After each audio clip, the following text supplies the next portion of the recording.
Alright guys, time for a quick update. I've been watching everybody else's update videos and I've been feeling a little guilty lately.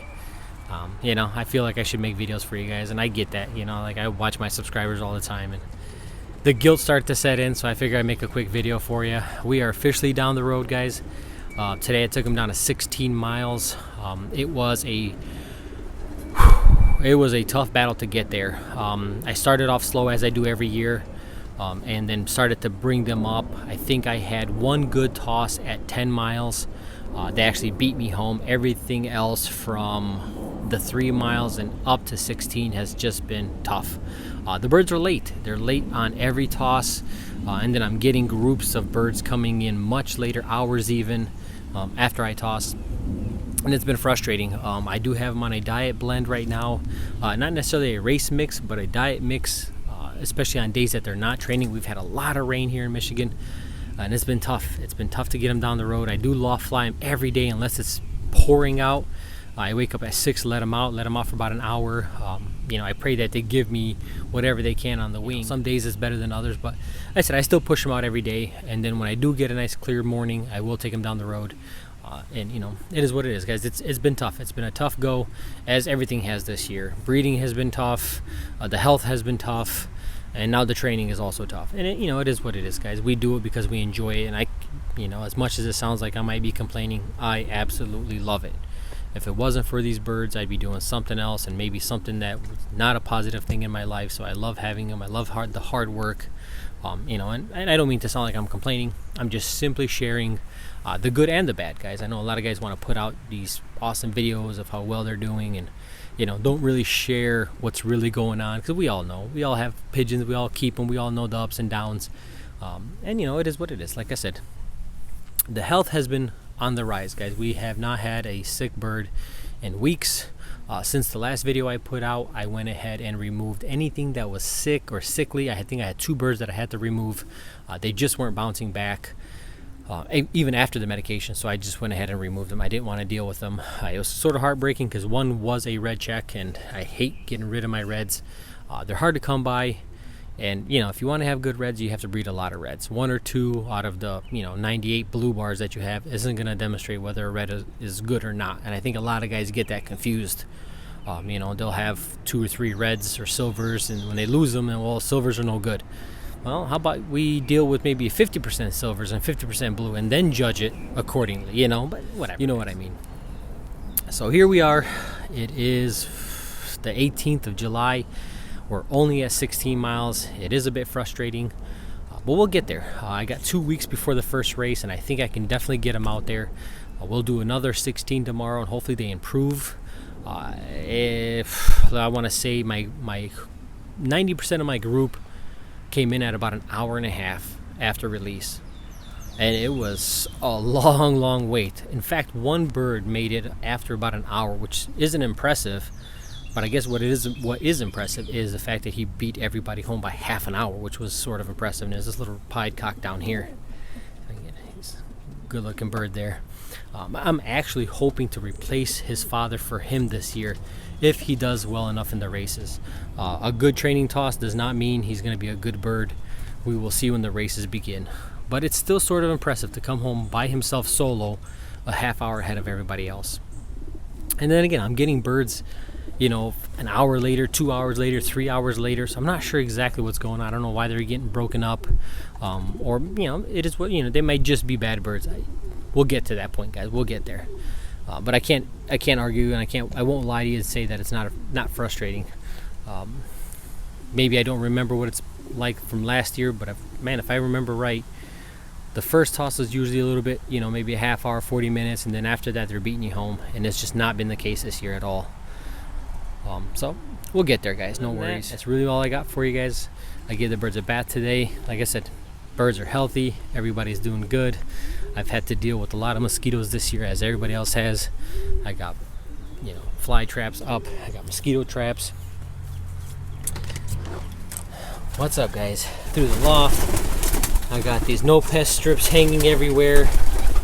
Those are actually really nice. I don't know if you guys use them. I need just a second to get everybody off the ground here. But these no pest strips are pretty darn good. I put them in here, and maybe within about 10 minutes, there wasn't a fly around. So that was kind of a positive thing to see them work. I don't know if it affects the birds. A lot of guys I've talked to use them, and they've never seemed to have any negative effects on them. I don't necessarily like spraying them unless there's some sort of infestation of mites or something like that, because birds clean themselves. They'll clean themselves, and I feel like if I'm spraying something on them that isn't meant to be consumed, they'll get sick, or it might affect them in a negative way, and I'll take them on a toss and lose them, and then blame the quality of the bird versus the fact that I'm just an idiot and spraying birds with who knows what. But they're doing good, and they're looking good. If you guys could handle them, you know exactly what I mean. Some of them are a little roughed up because they've been taking a bath, but for the most part, they are doing good. They're happy in the loft. Like I said, we're down. Well, I didn't say. Let me rephrase that. I didn't tell you guys. But we started training with 86 birds. 86 on day one, and as of today, we were at 76 birds. So we lost about 10 in the process, which is about average. I think maybe it's a little excessive. Like I said earlier, it is what it is. I mean, you take them down the road and you hope for the best. You have no control once they're in the air. Once they're in the air, guys, you have no choice. You cannot call them back down. You just got to hope for the best. And if you're not careful and you release them and there's fog sets in, or the winds pick up, or it starts to rain halfway home, you risk a lot. And I know I've mentioned this in the past, but I simply don't have the luxury of taking my time or taking them to a different location or waiting out the bad weather, because I start work so early. When I get up about 5:30 every morning to basket these birds, I look up, and if I don't see the stars, I have to make that decision then and there of whether or not to even take them down the road. And it sucks. It sucks because I want to be competitive. I want to give my team 100%. I simply can't because of my work schedule and sometimes my life schedule, and it's tough to have to deal with that, because the guys who are doing well right now, the guys who are at 50, 60, 70 miles already trained, are the guys who are retired, and they can choose to fly their birds at 9, 10, 11 o'clock in the day. While I'm, halfway through my work day, they're out, training their birds. So it's tough. It's tough. And I am competitive. I'm not there to beat anybody. I'm there to win. I'm there to test my birds. I'm there to test my breeders. I'm there to test myself as a manager. So it's a little heartbreaking when you don't have that option. But you do what you can, and I have done well. I can't complain. I'll deal with it. I'll deal with the frustrations, but we'll keep moving forward. Apart from that, guys, there's not much else. I do want to share a funny story with you guys, and I think it's that bird right there. At the beginning of the year, I ended up getting probably about a half a dozen whites, a couple recessive reds, a couple blacks, and a few oddball other colors from a local guy here. He's not new to YouTube, but he actually just started posting more and more videos. I've been encouraging him to do so, and I'd like to encourage everybody to go maybe check out his channel. I think it's Flyers for Jimmy White Dove Release is his YouTube handle. I'll try to put it in the comment section or in the description section, in the video if I can.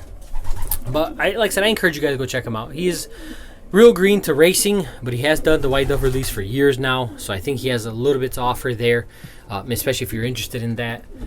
And again, let's get back to the story. But he ended up bringing me about a half a dozen whites, and I don't really count my birds in the morning, or let me rephrase that. I don't really count my birds at the end of the day to see what I'm missing, what I'm not missing. But what I do is I count them in the morning when I basket them, because my baskets only hold so many birds. I don't want to overcrowd, so I'll put exactly a certain amount of birds, and then I get a rough estimate of what I have in the loft. And one day I get a picture from this guy, the guy who put the white birds in my loft, that he got a stray bird come in with his. And I'm like, well, trap it. Does it have a band on it? And he's like, oh, we waited for it. It eventually went in. He trapped it, picked the bird up, and he realized it's one that he gave me. So I just think it's funny that the bird made it all the way back to the starting point, I guess I should say. And he gave it to me as a baby, so he has no way of knowing that was his home. It just simply got lost. And because he does the white dove release, he may have been in my area and he just picked the bird up and he went home. But just it seemed like a really funny story, and I couldn't get over it at the beginning. The bird literally made it all the way back to the starting point. He was nice enough to bring it back, and it's back in the race team now, and we're going to keep pushing it to see if it, maybe got mixed up, maybe got chased off by a hawk or something, and it just ended up back in the loft. But I think that was a pretty funny story. Him and I are about, 45 miles apart or something like that, maybe about 35 miles, the way the crow flies. So it was kind of an odd thing. All the lofts in the area that I could have went to, it literally went back to his house, which is super funny. But again, just a quick story I want to share with you guys. And like I said, I do encourage you guys to go check him out, give him some support. It is how it is, guys. YouTube isn't always as glorified as it seems. Even though, yeah, we sit at home and we wait for these videos to get posted. It's not always that easy. And trust me, I'm at the other end of it. I'm at both ends of it. I'm a subscriber as much as I am a content creator. So it's tough. It's tough to be at that 50-50 mark. So let's support each other. Let's help each other out. And guys, we'll see you when the next update is due.